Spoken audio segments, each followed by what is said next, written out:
All right, don't get intimidated by this. You don't need one of these medical poles to hold up the subq fluids to give it to your cat, but you may need a little brother or sister, your husband or wife, or the neighbor to hold up the fluid bag for you to allow this to flow, and I'll demonstrate that shortly. So you guys are on this video because your cat was diagnosed with kidney disease or something else, pancreatitis, liver disease, or they're not eating or drinking, and you have to give them subq fluids. So in this video, I'm gonna show you guys how to assemble your fluids and how to give it to your cat by poking them with a needle under the skin. It is scary, so if you guys can't do this at home, you can always take them to your vet and they'd be happy to give them the fluids. But a lot of you are really skilled. You might even be a nurse behind the screen, and you can easily handle this task of giving your cat fluids. Let's get into this.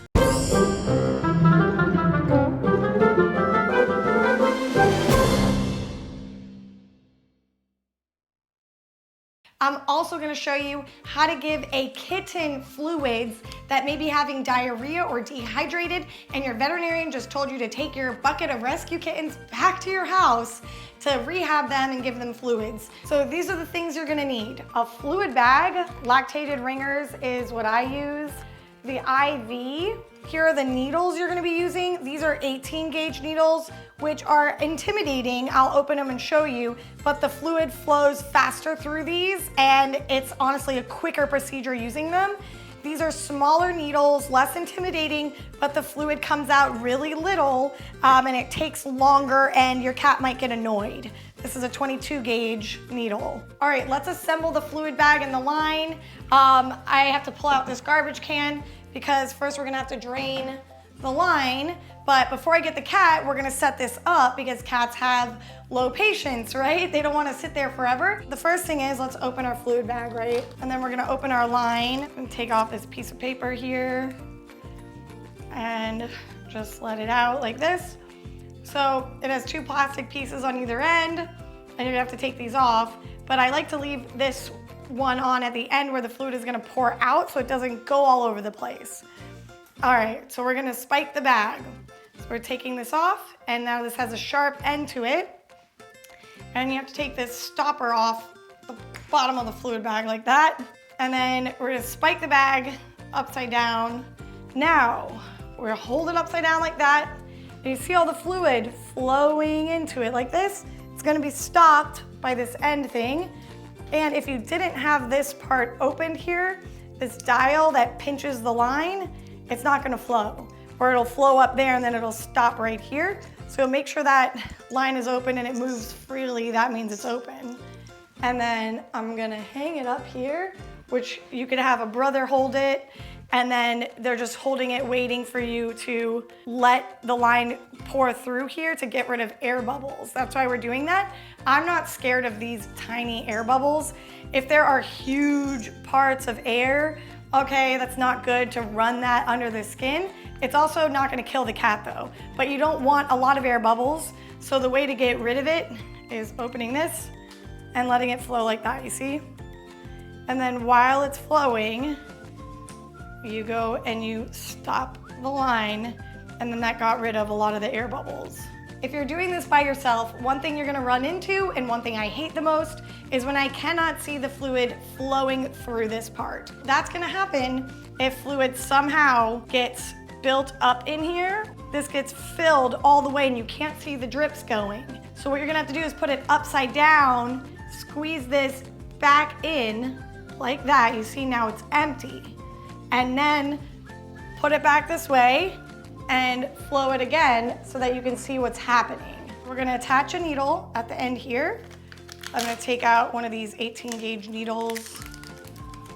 And for sterile purposes, you know, you don't touch it or rub it on the dirt or something like that. Okay, now we're just gonna screw that on there.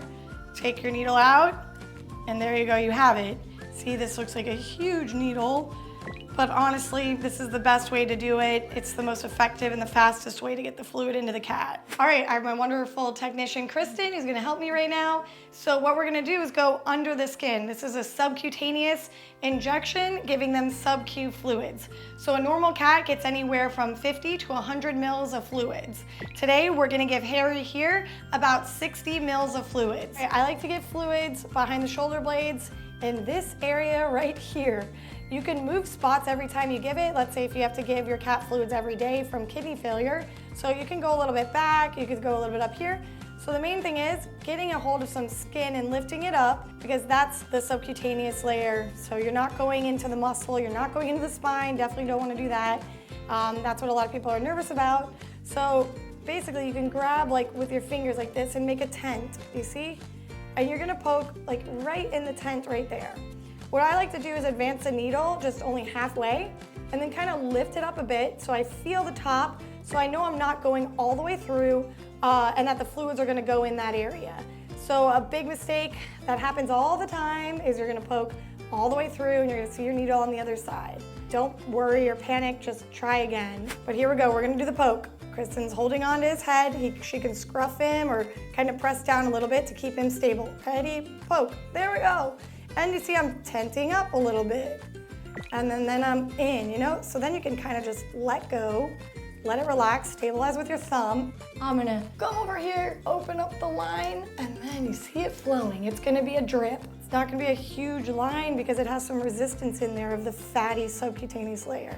So one thing you can do, we did a little jump there, we caught him and balanced our needle in there, is lift up that skin like you were tenting it before.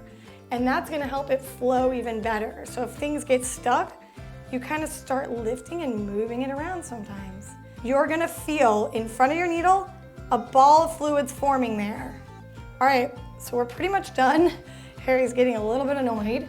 So I'm gonna close my line and pull it out. See, no water's coming out if you forget. And then you also might wanna pinch right behind where you put it in so the fluid doesn't come back out. All right, we've got another teenage cat for you who's been having a lot of diarrhea and he needs fluids. So we're gonna do the same thing and I'm gonna show you how to give fluids to this younger cat. Here's the bag. So when you're doing 50 mils of fluid, you go from the 1 to that line. 1 to 2 is 100 mils. I'm gonna give 25 mils to this little kitten, okay? And you should put a new needle on every time you poke your cat, so it'll be an easy, sharp needle. I'm gonna pull up the skin like this, see my tent? I'm gonna go right in there, go more towards the top, and then kind of tent up your needle to make sure you're in. And now she opened the fluid line, so fluids are gonna start filling up there. You see how the drip is going slow? Now I'm gonna squeeze the bag, and it's going a lot faster. And the cat jumped a little bit, because see, it can feel that big squirt. I'm gonna close the line because he's only a kitten, so we're only giving him a little bit. I also like to squeeze right here, literally sort of on the needle while it's in the skin, and I pull it out like that and I pinch right there so the fluid doesn't come out. Now we have a scraggly kitten that was found outside, really dehydrated and with diarrhea, and this kitten needs fluids. So we're gonna use just a syringe to give this kitten 6 mils of fluids. So the way I like to do this is attach one of the big needles to the syringe, and then I go to my fluid bag. You can stab the needle right into this rubber stopper and draw back 6 mils of fluids. And then since that just dulled the needle putting into that rubber stopper, you can change the needle so that it's a fresh needle poking into their skin and it goes in smoother because it's sharp. So now we're gonna give this 6 mils to this little kitten. So Kristen's holding the kitten great and giving her a little scruff. We're gonna pull up her skin, feel for the tent right there, and then we're going to inject it right in there. And the quicker you go, the better. Wait, I'm dripping out the side already, see? So now I have to try again. So I'm gonna poke in just a little bit and then inject it. I didn't go all the way in. I just went in about 1/4 of the needle's way in there so that I didn't poke through the skin, because with little kittens, they're so small. And then you see there's a bubble there. So Kristen just noticed there's a little bit of blood. This could freak you out, but don't worry, it's okay. It's just a couple drops. They aren't going to die from this.